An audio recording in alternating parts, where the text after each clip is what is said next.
এখন ভারত শেখ হাসিনার একটা আশ্রয়স্থল এবং তারা অতীতেও শেখ হাসিনার বন্ধু ছিল এবং বর্তমানে যত রাজনৈতিক দল আছে প্রায় দলগুলোর সাথে শেখ হাসিনার গুড রিলেশন এবং আওয়ামী লীগ মনে করে যে মোদি, নরেন্দ্র মোদি যিনি ভারতের প্রধানমন্ত্রী, তিনি তাদের জন্য কিছু করবেন। এখন মোদির সাথে গতকাল বৃহস্পতিবার ডোনাল্ড ট্রাম্পের বৈঠক হয়েছে আমেরিকার প্রেসিডেন্ট। এখন আমেরিকা হচ্ছে পৃথিবীর মাতব্বর, তারা যেটা বলে সেটাই। এখন আওয়ামী লীগ আশা করেছিল যে বাংলাদেশ প্রসঙ্গে কথা উঠবে ট্রাম্পের সাথে মোদির এবং এই ইস্যু নিয়ে মোদি কিছু বলবেন যেটা তাদের পক্ষে আসবে। এখন দেখা যায় মোদি বাংলাদেশ প্রসঙ্গ উত্থাপন করেছেন,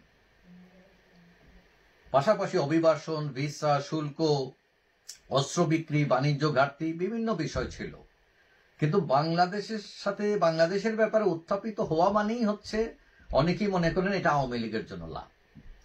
কিভাবে লাভ, কেন লাভ? প্রথম কথা হচ্ছে যে মোদির সাথে ইউনূস সাহেবের সম্পর্ক খুব একটা ভালো না, মানে দুই দেশের সম্পর্ক এখন তলানিতে আসছে এবং মোদি হাসিনার সাপোর্টার, এটা সবাই জানে। সুতরাং তিনি যদি একটা ডায়লগও দেন, একটি বাক্য খরচ করেন বাংলাদেশ নিয়ে, আওয়ামী লীগ মনে করে এটা তাদের পক্ষেই যাবে এবং এটা আওয়ামী বিরোধী যারা তারাও বিশ্বাস করে। এখন এই মিটিংয়ে কি আলোচনা হলো বাংলাদেশ নিয়ে, সেখানে হাসিনা, আওয়ামী লীগ এগুলো নিশ্চয়ই এসছে, কিন্তু এগুলো সব প্রকাশিত হয়। এখন ডোনাল্ড ট্রাম্প বলছেন যে বাংলাদেশের যে ক্ষমতা পরিবর্তন হয়েছে এগুলোর সাথে আমেরিকা জড়িত নয় এবং বাংলাদেশ প্রসঙ্গে বলতে গেলে এবং বলার জন্য বললে ট্রাম্প সেটা মোদির দিকে ছুড়ে দিয়েছেন, বলছেন না উনি ভালো জানেন, উনি এটা কথা বলেন। কিন্তু মোদি আবার চালাকি করে এই বিষয়ে কথা বলেননি। তবে মোদির যে পররাষ্ট্র সচিব আছেন তিনি কথা বলেছেন, তিনি বলছেন যে মোদি বাংলাদেশের ব্যাপারে উদ্বেগের কথা জানিয়েছেন ডোনাল্ড ট্রাম্পকে এবং এটা নিয়ে তারা কথা বলেছেন। কিন্তু উদ্বেগ, কেন উদ্বেগ, কিসের উদ্বেগ, এগুলো তিনি নিশ্চিত করেননি। ধারণা করা হচ্ছে যে এখানে তিনটা বিষয় হয়তো তিনি বলতে পারেন, একটা হচ্ছে সংখ্যালঘু নির্যাতন, আর একটা হচ্ছে সীমান্ত, আর একটা হচ্ছে শেখ হাসিনা ইস্যু। এখন শেখ হাসিনা ইস্যু নিয়ে কথা বললে তিনি হয়তো এটাই বোঝাতে চাইবেন যে ইউনূস অবৈধ সরকার এবং তিনি ডেমোক্রেট পার্টির সাথে রিলেটেড, হিলারিকে তিনি চাঁদা দিচ্ছিলেন প্রেসিডেন্ট ইলেকশনে, হাসিনাকে জোর করে সরানো হয়েছে, ইত্যাদি ইত্যাদি এইসব হয়তো বলবেন। তবে প্রত্যুত্তরে ট্রাম্প কি বলেছেন সেটা কিন্তু জানাই যায়।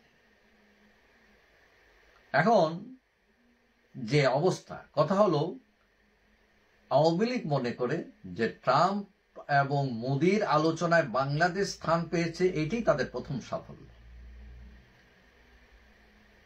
এবং এটা তারা চাচ্ছিল যে আলোচনাটা উঠুক বাংলাদেশ নিয়ে। বাংলাদেশ নিয়ে উঠা মানেই হাসিনা প্রসঙ্গ আসবে, আওয়ামী লীগ ক্ষমতা অদল বদল বিভিন্ন উত্তেজনা এগুলো আসবে, যেটা আওয়ামী লীগের পক্ষে যাবে।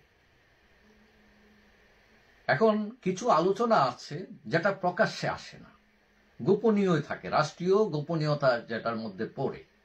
এখন শেখ হাসিনার ব্যাপারে, বাংলাদেশের ব্যাপারে এবং তারা বলছেন উদ্বেগ, কিসের জন্য উদ্বেগ, উদ্বেগ কিভাবে কাটবে, এইসবের ব্যাপারে কোনো ব্যাখ্যা ভারত সরকার দেয়নি, পররাষ্ট্র সচিব মোদিকেও বলেননি। এই বিষয়টা অনেকটা গোপন আসছে, তো সবকিছু প্রকাশ্যে আসে অথবা আসবে এমন না।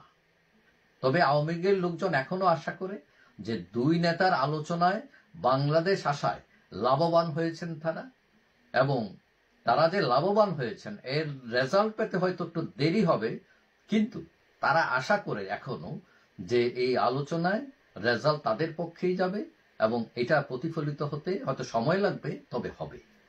যাই হোক, সবাই ভালো থাকবেন।